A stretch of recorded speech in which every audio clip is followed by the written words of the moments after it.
The intelligence battle between the CIA and the KGB over Third World military officers emerged as a central but understated arena of Cold War competition, because newly independent states across Asia, Africa, and parts of Latin America inherited armed forces that were politically decisive yet institutionally fragile,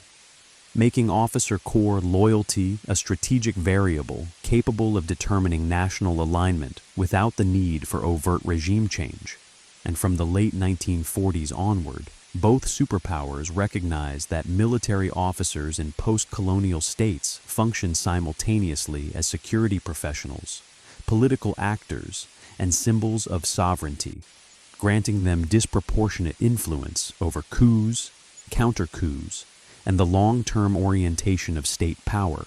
And within this context, intelligence services treated officer development not as a peripheral advisory activity, but as a long-duration influence campaign designed to shape worldview, professional identity, and personal dependency over time. And this campaign unfolded primarily through training programs, advisory missions, and selective sponsorship that embedded foreign military education within broader intelligence objectives while preserving plausible deniability. And the logic underlying these efforts was structural rather than opportunistic, because Third World militaries often lacked indigenous training infrastructure, doctrinal coherence, and standardized promotion systems, creating reliance on external institutions to professionalize officer cadres. And this reliance produced openings for influence that were deeper and more durable than those available through civilian political engagement, as officers trained abroad absorbed not only technical skills but organizational norms, threat perceptions, and implicit assumptions about civil-military relations. And both the CIA and the KGB sought to exploit this process by aligning training pathways with ideological orientation, creating pipelines through which selected officers were identified early, cultivated gradually, and monitored continuously as their careers advanced. And this cultivation emphasized continuity over immediacy, because the objective was not instant defection or overt allegiance, but the internalization of loyalty patterns that would manifest under crisis conditions. And operationally, this meant that intelligence involvement was often indirect, with military academies, staff colleges, and advisory programs serving as overt platforms, while intelligence officers operated in the background to assess candidates, manage incentives, and identify vulnerabilities. And the selection process itself became a critical battleground, because access to foreign training slots functioned as a gatekeeping mechanism that shaped which officers gained exposure, advancement, and prestige, allowing intelligence services to influence the composition of future military leadership without explicit intervention. And this influence was reinforced through the creation of informal networks among alumni of training programs, whose shared experiences, professional language, and personal relationships formed durable bonds that persisted across postings and political transitions. And these networks functioned as latent channels of influence that could be activated during moments of instability, providing intelligence services with early warning, access, or leverage when formal institutions faltered. And from the CIA's perspective, training programs in the United States and allied countries emphasized concepts of professional military conduct, subordination to civilian authority, and integration within Western security frameworks, while also providing opportunities to assess officers' political reliability, ambition, and susceptibility to influence. And although ideological instruction was rarely explicit, exposure to Western military culture implicitly conveyed assumptions about governance, alliance, and threat that shaped officers' interpretive frameworks. And this shaping was complemented by material incentives such as stipends, access to equipment, and career advancement, which reinforced dependency without requiring formal allegiance. And on the Soviet side, the KGB pursued a parallel strategy adapted to different institutional and ideological contexts, using military academies and advisory missions to promote doctrines emphasizing party loyalty, centralized control, and the armed forces' role as guardians of revolutionary order, while also cultivating personal ties through shared hardship, ideological education, and material support, and Soviet training emphasized collective identity and alignment with broader socialist objectives, embedding officers within transnational networks that linked military professionalism to ideological commitment. And both sides recognized that the effectiveness of these programs depended on sustained engagement rather than episodic contact, leading to long-term tracking of officers' careers through attachés, advisors, and intelligence reporting that monitored promotions, postings, and behavioral indicators over years or decades. And this tracking allowed intelligence services to update assessments of loyalty and influence potential as political environments evolved. And defections, when they occurred, were treated not as spontaneous events, but as outcomes of prolonged cultivation, psychological preparation, and situational opportunity, often triggered by crises that forced officers to choose between competing loyalties. And intelligence services sought to shape the context of such choices by ensuring that cultivated officers perceived alignment with their sponsor as compatible with personal survival, professional legitimacy, and national stability. And this perception was reinforced through assurances of support, exile options, or continued relevance under alternative regimes. And yet overt defection was not the primary metric of success, because more often influence manifested through restraint, signaling, or the quiet blocking of rival initiatives rather than through dramatic realignment. And this subtlety complicates historical assessment, as the absence of visible action can itself indicate successful loyalty management. And throughout the Cold War, this contest over officer loyalty unfolded unevenly across regions, shaped by local histories, institutional strength, and the degree of politicization within armed forces. But its strategic logic remained consistent, treating military education and professionalization as instruments of long-term influence rather than neutral capacity building, and by embedding intelligence objectives within routine training and advisory relationships. Both the CIA and the KGB transformed Third World militaries into contested spaces where allegiance was cultivated incrementally, monitored continuously, and tested episodically, creating an intelligence battlefield defined less by dramatic confrontation than by patient investment in human capital, whose ultimate value would be revealed only under conditions of crisis. And in this sense, the battle over Third World military officers illustrates how Cold War intelligence competition operated most effectively through slow, structural processes that shaped who held power and how they understood it, rather than through overt control, setting the stage for decades of proxy maneuvering in which loyalty was managed as a strategic resource whose significance far exceeded its visibility.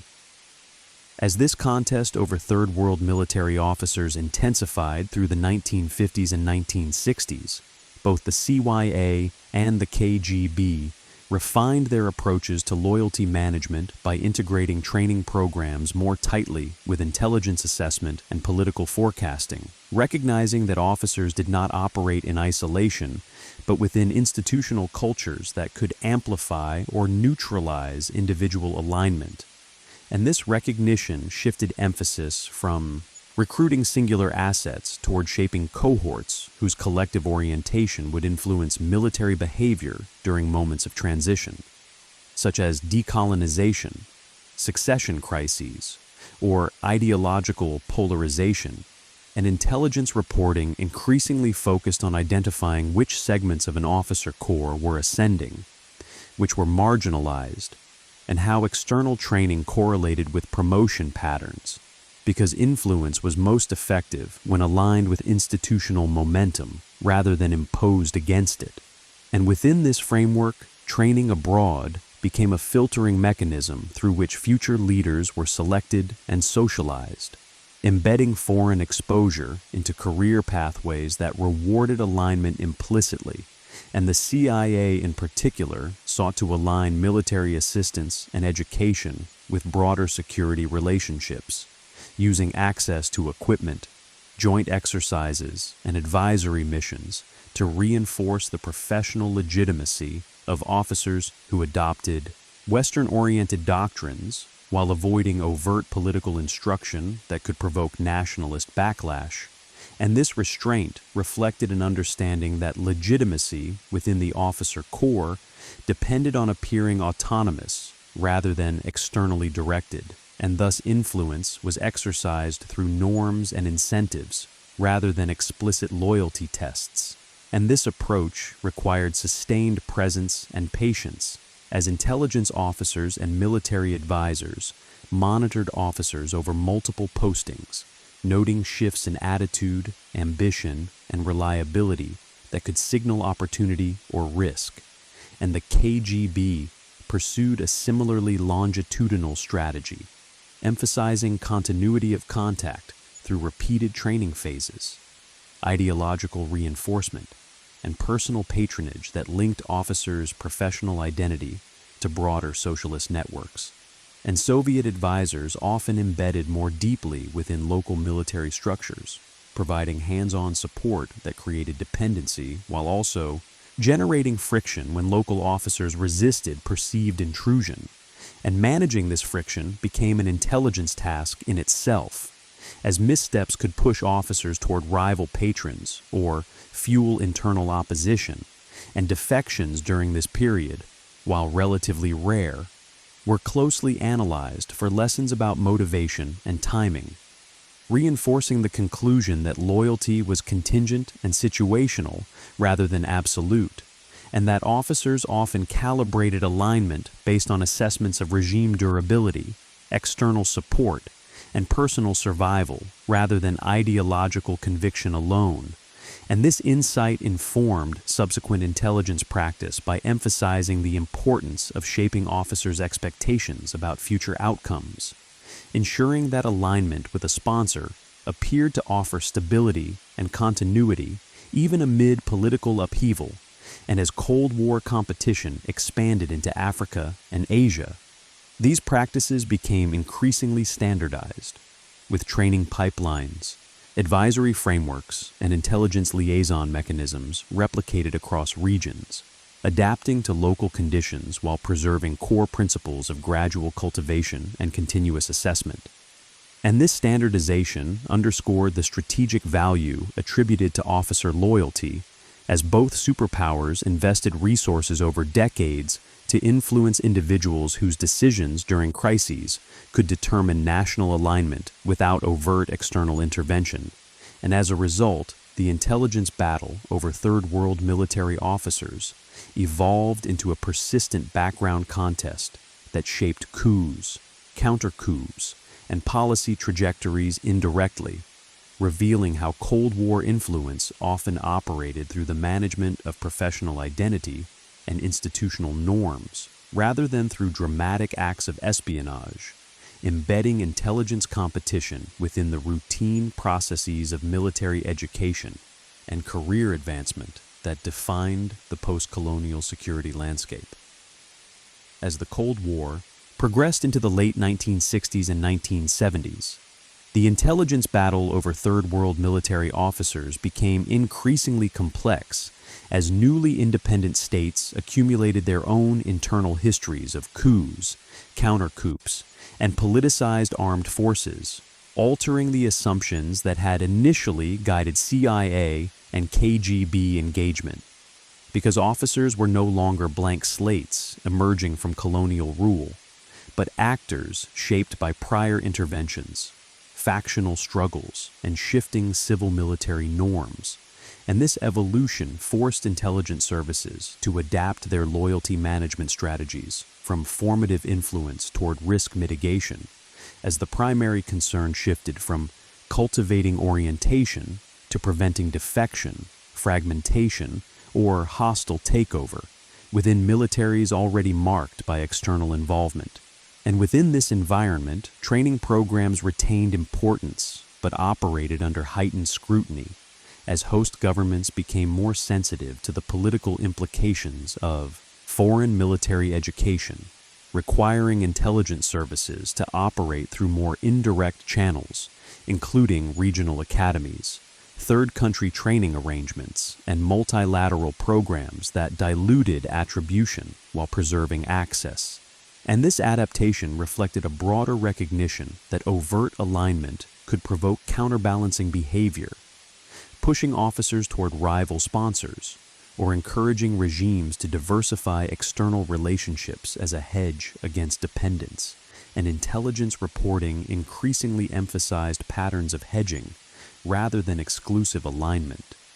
tracking how officers balanced relationships with multiple external patrons to maximize autonomy. And this hedging complicated loyalty assessment, because officers trained by one side might still maintain operational ties with the other, producing mixed signals that challenged binary classifications of allegiance. And in response, intelligence services refined their analytic frameworks to focus on behavior under pressure rather than stated preference, identifying indicators that suggested how officers might act during crisis, such as responses to internal unrest, willingness to suppress or negotiate, and patterns of coordination with civilian authorities. And these indicators were monitored longitudinally to detect shifts that could signal impending instability. And defections, when they occurred during this period, were often less ideological and more opportunistic, reflecting calculations about personal survival or career viability rather than conversion to a rival worldview, reinforcing the conclusion that loyalty control was fundamentally contingent. And this contingency informed intelligence practice by encouraging flexibility, as rigid assumptions about alignment were replaced with probabilistic assessments that treated officers as strategic actors navigating constrained choices rather than as fixed assets. And the CIA and KGB both sought to influence these choices by shaping officers' perceptions of external support, signaling commitment or withdrawal through training access, equipment provision, and diplomatic posture,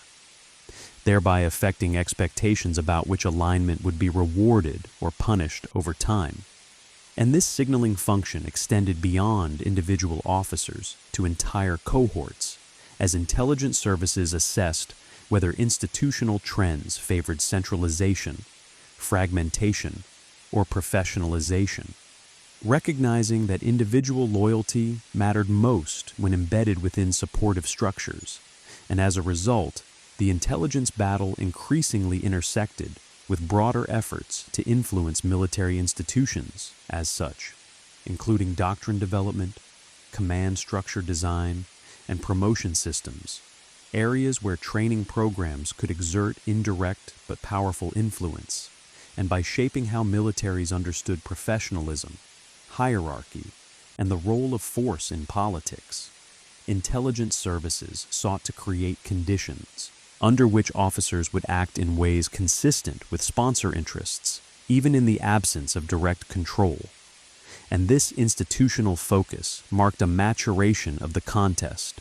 reflecting lessons learned from earlier periods where overinvestment in individuals had failed to produce durable outcomes.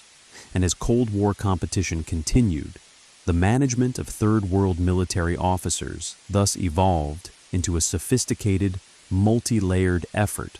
that combined training, assessment, signaling, and institutional shaping, revealing how intelligence influence operated most effectively when aligned with the internal dynamics of military organizations rather than imposed upon them, and underscoring that in the postcolonial world, the battle for loyalty was fought not through coercion or conversion alone, but through the long-term structuring of professional identity, expectation, and opportunity within armed forces, whose political weight far exceeded their size. As the Cold War moved into its later, Stages. The intelligence contest over Third World military officers increasingly reflected accumulated skepticism about the durability of any externally cultivated loyalty, because decades of coups, regime collapses, and shifting alliances demonstrated that officers' decisions were shaped less by ideological alignment than by assessments of institutional survival, personal security, and the perceived legitimacy of authority at critical moments. And this recognition forced both the CIA and the KGB to recalibrate expectations, treating training and cultivation not as guarantees of obedience, but as tools for influencing probability under uncertainty. And within this recalibration, intelligence emphasis shifted toward maintaining channels of access and communication rather than enforcing exclusive allegiance, ensuring that cultivated officers remained reachable, intelligible, and responsive, even if they did not act predictably, and this approach reflected a broader intelligence. Adaptation to environments where control was diffuse and outcomes contingent. And in practical terms, it meant that training programs were increasingly evaluated not by ideological conversion, but by their ability to socialize officers into shared professional languages, planning concepts, and crisis management norms that could moderate behavior during instability. And both superpowers sought to shape these norms in ways that reduced the likelihood of hostile alignment, even if they could not secure active cooperation. And this moderation strategy was evident in how officers trained abroad were encouraged to view external intervention, alliance, and military restraint through lenses compatible with sponsor interests, embedding assumptions that would surface during decision-making under pressure. And intelligence services tracked these assumptions through ongoing assessment, monitoring how officers responded to internal unrest, external pressure, or leadership vacuums, using these responses as indicators of latent alignment rather than relying on formal declarations, and this monitoring required sustained engagement, often through defense attachés and advisory networks that provided continuity even as regimes changed. And defections during the late Cold War period reinforced this probabilistic view of loyalty, because they frequently occurred at moments when officers perceived sponsor support as insufficient or regime collapse as imminent, suggesting that loyalty was activated or abandoned based on perceived future viability rather than past cultivation. And intelligence analysis therefore emphasized shaping perceptions of commitment, ensuring that signals of continued support were credible enough to influence officers' expectations, even if material assistance was limited, and this signaling became a critical component of loyalty management, as both the CIA and the KGB sought to avoid sudden withdrawals that could trigger rapid realignment, recognizing that perceived abandonment could cascade through an officer corps and produce outcomes hostile to sponsor interests.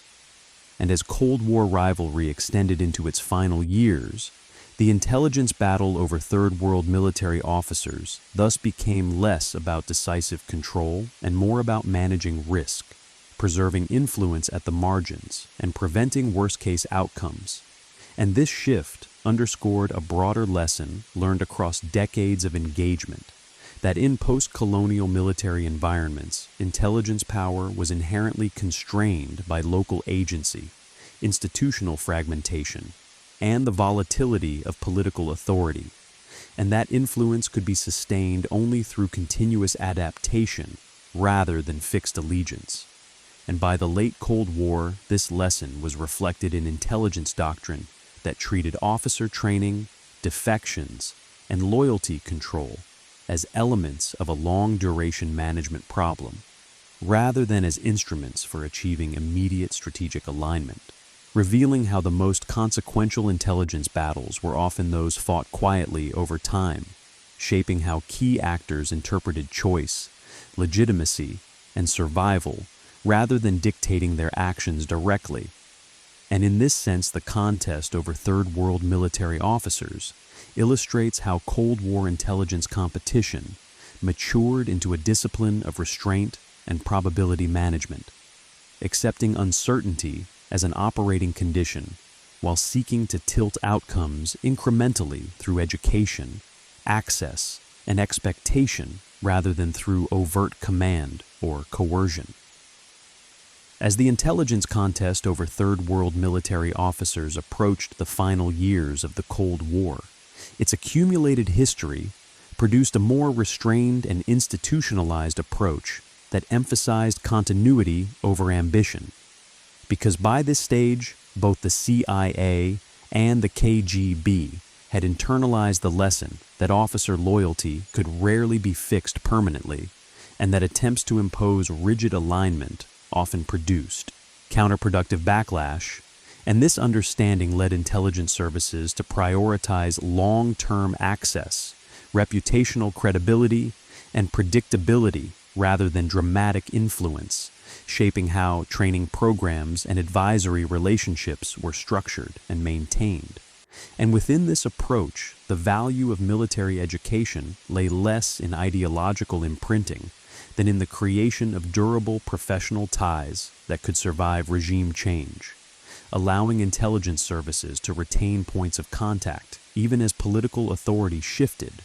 And this durability was reinforced by alumni networks, exchange programs, and recurring advisory missions that created a sense of continuity across generations of officers, embedding external relationships within the routine career progression of military institutions. And intelligence reporting increasingly treated these networks as strategic assets in their own right,